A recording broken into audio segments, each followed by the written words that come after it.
કેમ છો મારા વહાલા વિદ્યાર્થી મિત્રો? મારું નામ છે જયેશ રાઠવા અને તમે જોઈ રહ્યા છો નચિકેત સ્ટડી. મિત્રો, આપણે આ વિડીયોમાં શીખવા માટે જઈ રહ્યા છીએ આપણો ધોરણ 10માં પૂછાતો મિત્રો most IMP question, most IMP પ્રમેય, જેનું નામ છે સમપ્રમાણતાનો મૂળભૂત પ્રમેય અથવા એને થેલ્સનો પ્રમેય પણ કહેવામાં આવે છે. અથવા મિત્રો તમને એક્ઝામમાં આવી રીતે વાક્ય પણ લખેલું હશે. બરાબર છે ને? ક્લિયર છે ને? ચાલો, આપણે મિત્રો આ પ્રમેયને ખૂબ જ મસ્ત રીતે તમામ વિદ્યાર્થીઓને પરફેક્ટલી આવડી જાય એવી રીતે આપણે કરાવવાના છે. આકૃતિ કેવી રીતે આવશે, પક્ષ અને સાધ્ય કેવી રીતે આવશે, અને મિત્રો સાબિત કરો તો ખૂબ જ સિમ્પલ છે. બરાબર છે ને? થોડોક પ્રમેય મોટો છે ને એટલું જ, બાકી બીજું કંઈ જ છે નહીં. ખૂબ સિમ્પલ છે મિત્રો. માત્ર ત્રિકોણનું ક્ષેત્રફળ તમને આવડતું હોય ને સૂત્ર, બસ કામ થઈ ગયું તમારું. આટલું જ, બીજું કશું કરવાનું છે નહીં. ચાલો શરૂઆત કરીએ મિત્રો. સૌથી પહેલાં આપણે વાક્ય વાંચીએ અને વાક્યને સમજીને પછી આપણે આકૃતિ બનાવીએ. બરાબર છે? ચાલો વાક્ય વાંચીએ સૌથી પહેલાં મિત્રો. તો કે ભાઈ, જો ત્રિકોણની કોઈ એક બાજુને સમાંતર દોરેલી રેખા, એનો મતલબ એવો છે કે સાહેબ ત્રિકોણ દોરવાનું છે. પહેલું કામ શું છે આપણું? ત્રિકોણ દોરવાનું છે. ચાલો ત્રિકોણ દોરીએ સૌથી પહેલાં આપણે મિત્રો. સૌથી પહેલાં આપણે ત્રિકોણ દોરીએ અને પછી બધું કામ કરીએ છીએ. ચલો, આ એક ત્રિકોણ છે. બરાબર છે આપણું? થોડુંક સાઇઝ મોટી કરી દઈએ, તમને પરફેક્ટલી સમજાય એવું આપણે કરીએ. હવે મિત્રો, આ ત્રિકોણમાં નામકરણ કરવું છે આપણે. હા સાહેબ, નામકરણ તો કરવું જ પડે ને. ચલો, આને આપણે એ કહી દઈએ છીએ, આને આપણે બી કહી દઈએ છીએ અને આને આપણે સી કહી દઈએ છીએ. હવે આગળ વાંચીએ. સમાંતર દોરેલી રેખા, એક બાજુને સમાંતર દોરેલી રેખા બાકીની બે બાજુઓના ભિન્ન બિંદુઓમાં છેદે છે. સમજો કે આવી રીતે આપણે બીજી એક લાઈન વચ્ચે દોરી દઈએ છીએ. બરાબર ને? આ બીસી રેખાની આપણે સમાંતર દોરેલી રેખા એટલે કે આ રેખા છે. અહીંયા એબીને મિત્રો ડી બિંદુએ છેદે છે. ડી બિંદુએ છેદે છે. અહીંયા આપણે ઈ કરી દઈએ. બરાબર છે? અથવા તો આપણે એક કામ કરીએ, થોડીક લાઈનને ભૂસી દઈએ અહીંથી અને કમ્પ્લીટ સેન્ટરમાં જ કરીએ. ચાલો સાહેબ, એટલે અહીંયા આપણે કરી દેવાનું છે, આ બિંદુ છે ડી અને આને આપણે કહી દઈએ છીએ ઈ. તો સાબિત શું કરવાનું છે સાહેબ? તો કે તે બાજુઓ પર કપાતા રેખાખંડો તે બાજુઓના સમપ્રમાણમાં વિભાજન કરે છે. આ જે એબીનું આ ભાગ છે એડી એ અને એ ડીબી છે ને એ, અને એઈ અને ઈસીનું મિત્રો સમપ્રમાણમાં વિભાજન કરે છે. વિભાજન કરે છે એ આપણે શોધવાનું છે. બરાબર ને? જેટલું પ્રમાણ આનું હશે ને એટલું જ પ્રમાણ આનું પણ હશે. બરાબર ને? આ બે તો આ બે, આ ત્રણ તો આ ત્રણ, આવી રીતે મિત્રો સમપ્રમાણમાં હશે એવું આપણને સાબિત કરવાનું છે. બરાબર? આકૃતિ પરથી ખબર પડી જ જાય છે આપણને, પણ આપણે સાબિત કરવાનું છે. આપણે ગણિત ભણી રહ્યા છે ને, અને ગણિતમાં મિત્રો સાબિત આપણે કરવું જ પડે. બરાબર છે? ચાલો, હવે આપણે આકૃતિ પરથી પક્ષ અને સાધ્ય મિત્રો લખવાનું છે, અને એ ખૂબ સિમ્પલ છે. બરાબર ને મિત્રો? પક્ષ અને સાધ્ય લખવું ખૂબ જ સિમ્પલ છે આકૃતિ પરથી. ચલો, સૌથી પહેલાં પક્ષ એટલે શું? સૌથી પહેલાં મિત્રો પક્ષ કોને કહેવામાં આવે ખબર છે? પક્ષ નથી ખબર? ચાલો, પક્ષ એટલે મિત્રો આપણને જે આપેલું છે ને એ જ લખવાનું. તો કે ભાઈ ત્રિકોણ એબીસી આપેલ છે આપણને. ત્રિકોણ એ બી સી આપેલ છે.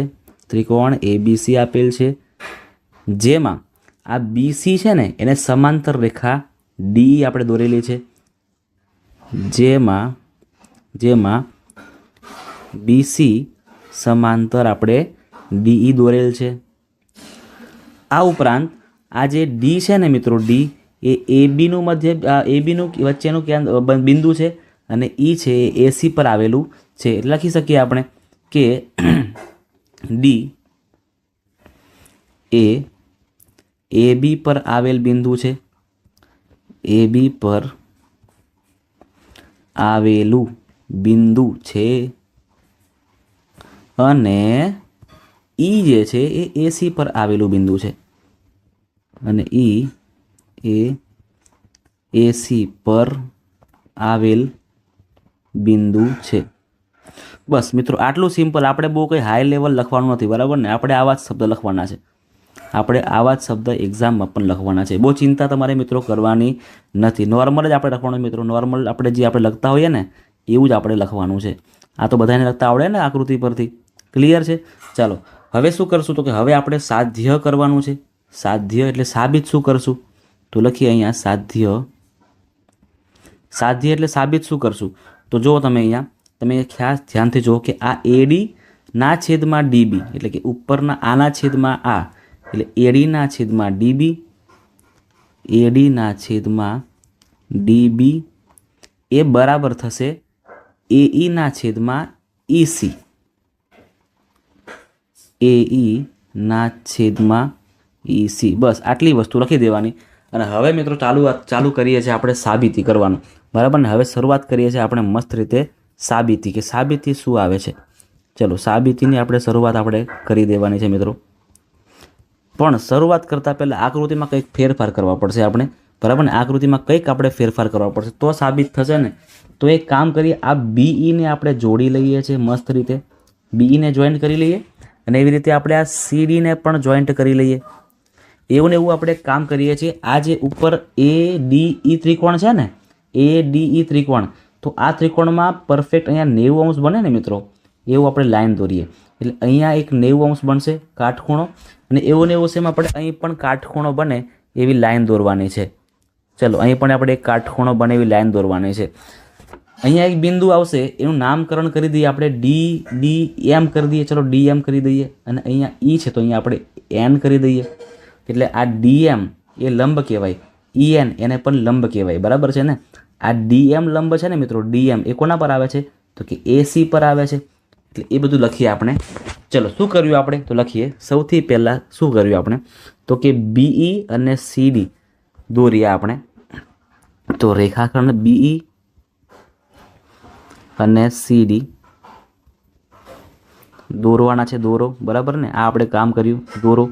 જેમાં આપણે આ કરવામાં, જેમાં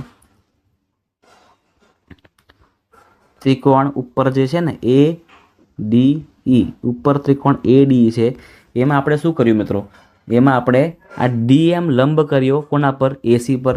તો લખીએ કે DM લંબ આને કહેવાય, ક્યાં છે એ AC પર છે.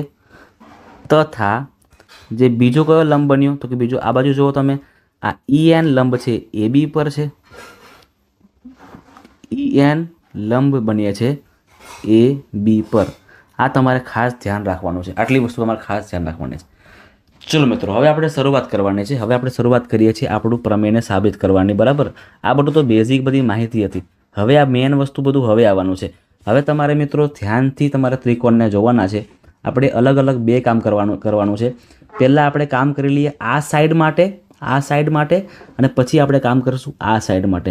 સાઈડમાં ખબર ના પડી ચિંતા ના કરો. ચલો ચિંતા ના કરો, આપણે તમને બીજી રીતે સમજાવું. જો ઉપરનો ત્રિકોણ છે ને મિત્રો, એને આપણે આખો અલગ જ રાખી લઈએ, બરાબર. એને આપણે યલો કલર મારી દઈએ. જોજો ઉપરનો ત્રિકોણ છે ને એને આપણે યલો કલરમાં મસ્ત રીતે રંગી દઈએ છીએ. એટલે આપણને ખબર પડે ભાઈ, આપણને કોન્સેપ્ટની ખબર પડે ને, એટલા માટે. પછી આને આપણે ગ્રીન કરી દેવું છે. હા ચરણ સાહેબ ગ્રીન કરી દો. ચલો આને આપણે મિત્રો ગ્રીન કરી દઈએ છીએ. આ ત્રિકોણને આપણે ગ્રીન કરી દઈએ છીએ. અને ત્યાર પછી આ જે ત્રિકોણ છે ને એને પણ આપણે રંગ કરવાનો છે. એને આપણે ચલો લાલ કરી દઈએ, એને આપણે રેડ કલર કરી દઈએ છીએ. એટલે અહીં મિત્રો આપણે ડાબી બાજુ પર ને જમણી બાજુ પરના બે ત્રિકોણો લેવાના છે, એમને કમ્પેર કરવાના છે. એટલે આપણને બે સમીકરણ અલગ અલગ મળવાના છે. ચલો ભાઈ આટલું જ કલર થશે, વધારે આપણે થશે નહીં, અને આટલું ખબર પડી જશે આપણને. ચલો હવે મિત્રો આપણે છે ને પહેલાં તમે જો ઉપરનું આ ત્રિકોણ યલો અને આ નીચેનો ગ્રીન, તમે બંનેને ધ્યાનથી જુઓ. તો લખીએ આપણે બંને ત્રિકોણ કયા તો ત્રિકોણ ADE અને ત્રિકોણ BDE. ચલો લખીએ છીએ આપણે અહીંયા કે ભાઈ ત્રિકોણ ADE અને ત્રિકોણ BDE માં આપણે બંને ત્રિકોણના ક્ષેત્રફળ મેળવવાના છે, બરાબર છે. આપણે મિત્રો બંને ત્રિકોણના ક્ષેત્રફળ મેળવવાના છે. અને સૂત્ર શું આવે ક્ષેત્રફળનું તો કે ક્ષેત્રફળ બરાબર 1/2 ગુણ્યા પાયો ગુણ્યા વેધ, પાયો ગુણ્યા વેધ. સૌથી પહેલાં આપણે આ જે ત્રિકોણ ADE છે ને એનું ઉપર લખવાનું અને BDE નું નીચે લખીએ ક્ષેત્રફળ, બરાબર છે. ચલો જોજો અહીંયા આપણે આખું લખવાની જરૂર નથી મિત્રો, આપણે આવું જો શોર્ટકટ કરી દેવાનું, બરાબર ને. આપણે બસ સ્માર્ટ માણસો છે એટલે શોર્ટકટ કરવાનું કે એરિયા ઓફ ADE નું ક્ષેત્રફળ ના છેદની અંદર લખવાનું છે આપણે area of BDE, area of ADE અને એરિયા ઓફ BDE. સૂત્ર તમારે ખબર છે, સેમ ટુ સેમ છે ભાઈ. અહીંયા આપીને સેમ ટુ સેમ 1/2 ગુણ્યા પાયો ગુણ્યા વેધ. પાયો અને વેધ ગોતી લઈએ છીએ આપણે, પણ એની પહેલાં આપણે આ લખી દઈએ 1/2 બંનેમાં આવશે. ચાલો હવે આ ADEમાં ADEને ધ્યાનથી જુઓ, એમાં કોણ પાયો આવશે? તમે જુઓ મિત્રો કે A, D અને E. તો ADEમાં મિત્રો આપણે આ જે AD છે ને, AD એ પાયો બનશે. એ શું બનશે? પાયો બને. બરાબર, આ છે ને આ પાયો બને અને એના પરનો આ વેધ કહેવાય, EN વેધ. એટલે AD પાયો EN વેધ લખી દઈએ. ચલો અહીંયા, એટલે અહીંયા AD પાયો ગુણ્યા EN વેધ બને છે. ચાલો પિક્ચર પૂરું થયું. હવે એના જેવું BDE જો, એટલે કે ગ્રીન જો, ગ્રીનવાળો આ વાળો જો, એમાં પાયો DB. આ DB પાયો સાહેબ વેધ તો છે જ નહીં, આની અંદર વેધ તો છે જ નહીં. તો જો છોકરાઓ ખાસ સમજો, અહીંયા આખી લાઈન કહેવાય. ભલે અહીંયા આપણે આટલું જ ગણીએ છીએ, આટલો ત્રિકોણ ગણીએ છીએ આપણે. જોજો આપણે ત્રિકોણ આટલો જ ગણીએ, પણ જો આને આપણે લંબાવીએ ને આગળ, તો પણ લંબાવી શકાય છે.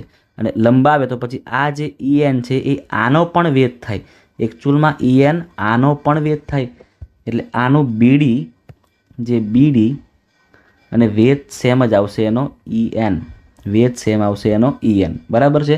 અહીંયાથી જે કટ થાય એને કાપાકૂપી કરી દેવાની. તો કે ભાઈ 1/2 કેન્સલ થાય. અહીંયા EN પણ કેન્સલ થાય. તો શું વધશે? હવે શું વધશે? તો લખી દેવાનું અહીંયા કે અહીંયા વધે છે ADના છેદમાં BD. ADના છેદમાં BD. બરાબર. ચલો આ થઈ ગયું આપણું સમીકરણ નંબર 1 રેડી. સમીકરણ કહો તો પણ ચાલે અને આને પરિણામ કહો તો પણ ચાલે. આ થઈ ગયું આપણું પરિણામ નંબર 1 રેડી. આવું ને આવું મિત્રો સેમ કરશું આપણે હવે જમણી બાજુ માટે. આ કેવું આપણે યલો અને ગ્રીનનું કર્યું, એવું હવે યલો અને રેડનું કરવાનું છે. સેમ ટુ સેમ કરવાનું સાહેબ, થોડું કંઈ અલગ નહીં કરવાનું. બરાબર ને? પહેલાં ત્રિકોણ ADE અને હવે અહીંયા CDE. ADE અને CDE. ચલો લખી દઈએ છીએ, જગ્યા નથી, નીચે કરીએ. સૌથી પહેલાં ત્રિકોણ ADE અને ત્રિકોણ CDE માં લખી દઈએ બંનેના એરિયા ઓફ જે આવે છે, એરિયા ઓફ ADE છેદમાં એરિયા ઓફ CDE. ADEનું ક્ષેત્રફળ બરાબર CDEનું ક્ષેત્રફળ છેદમાં આવશે. લાઈન કરી દઈએ. અહીં પણ સેમ 1/2 ગુણ્યા પાયો ગુણ્યા વેધ. પાયો અને વેધ પછી ગોતી લઈએ છીએ. પહેલાં આપણે આ તો લખી દઈએ. ચલો હવે ADEમાં પાયો અને વેધ કોણ બનશે? હવે આપણે જો આ વખતે પાયો AEને લઈએ છીએ, AEને, તો વેધ બનશે DM. AE ગુણ્યા DM બનશે. અહીં લખી દઈએ છીએ આપણે AE ગુણ્યા DM. એવી રીતે નીચેનો જે લાલ ત્રિકોણ છે ને, લાલ ત્રિકોણ, આ લાલ ત્રિકોણમાં આ જે છે ને મિત્રો એ પાયો બનશે. આ જે છે ને પાયો બનશે, પણ આની પર કોઈ વેધ બની શકતો નથી. એટલે આ પાયો આગળ તરફ વધશે એટલે એને પછી આ વેગ ભેગો થશે. એટલે એકચ્યુઅલમાં મિત્રો આ DM છે ને, DM એ આ લાલ ત્રિકોણનો પણ વેધ કહેવાય. એટલે EC ના છેદમાં DM, EC ના ગુણ્યા DM થાય. બરાબર છે. ચલો લખી દઈએ EC ગુણ્યા DM. EC ગુણ્યા DM. ફરીથી અહીંયા કાપાકૂપી કરવાની. 1/2 કેન્સલ થઈ જાય. DM પણ કેન્સલ થઈ જાય. તો શું બચી રહ્યું છે હવે? તો કે સાહેબ AEના છેદમાં EC બચી રહ્યું છે. AEના છેદમાં EC. જો મિત્રો આપણું 90% કામ થઈ ગયું છે. 90%નું કામ આપણું પરફેક્ટ રીતે થઈ ગયું છે. આ આપણું સમીકરણ નંબર 2 પણ રેડી થઈ ગયું. બરાબર છે ને? સમીકરણ નંબર 2 પણ રેડી થઈ ગયું. હવે આપણે આ બંનેને કંઈક નિયમમાં લાવવું પડે ને. એમને થોડી કહેવાય કે બંને સરખા છે, હે ને? હા, કોઈક નિયમમાં લાવવું પડે. જો આપણે ADના છેદમાં DB પણ મળી ગયું છે આપણને સમીકરણ નંબર 1માં, AEના છેદમાં EC પણ મળી ગયું સમીકરણ નંબર 2. હાલા પણ આ બરાબર કેવી રીતે આવે? કોઈક તો નિયમ હોવો જોઈએ ને. તો મિત્રો એના માટે નિયમ તમને સમજાવું કે જ્યારે કોઈ બે ત્રિકોણો બે સમાંતર રેખાઓની વચ્ચે, બરાબર છે ને, જ્યારે બે ત્રિકોણો સમાંતર રેખાઓની વચ્ચે આવતા હોય અને બંને ત્રિકોણોનો એક પાયો કેવો હોય? કોમન હોય. જો તમે આ DE છે ને, DE એ પાયો છે ગ્રીનનો પણ, એટલે કે આ વાળા ત્રિકોણનો પણ, અને DE પાયો છે આ વાળા ત્રિકોણનો પણ. બંનેના પાયા સરખા છે, કોમન છે, અને બંને સમાંતર રેખાઓની વચ્ચે આવી રહ્યા છે એટલે મિત્રો આ બંને ત્રિકોણો, આ રેડવાળો ત્રિકોણ અને આ ગ્રીનવાળો ત્રિકોણ બંને સરખા ક્ષેત્રફળ ધરાવે છે. ક્લિયર છે? ક્લિયર છે ને? લખી દઈએ. ચાલો આપણે ક્લિયર લઈને લખી જ દેવું છે. આપણે બધું લખીને તમને સમજાવવું છે. તો લખીએ છીએ મિત્રો મસ્ત રીતે આપણે, બરાબર ને. એક પ્રમેય ધોરણ 9માં આવતો તો તમને યાદ હોય તો, બરાબર છે, કે લખીએ કે ભાઈ જ્યારે બે ત્રિકોણો એક જ પાયા પર આવેલા હોય, એક જ પાયા પર આવેલા હોય તથા બે સમાંતર રેખાઓની વચ્ચે, તથા લખી દઈએ અલગ અક્ષર કે બે સમાંતર રેખાઓની વચ્ચે આવેલા હોય ત્યારે તે બે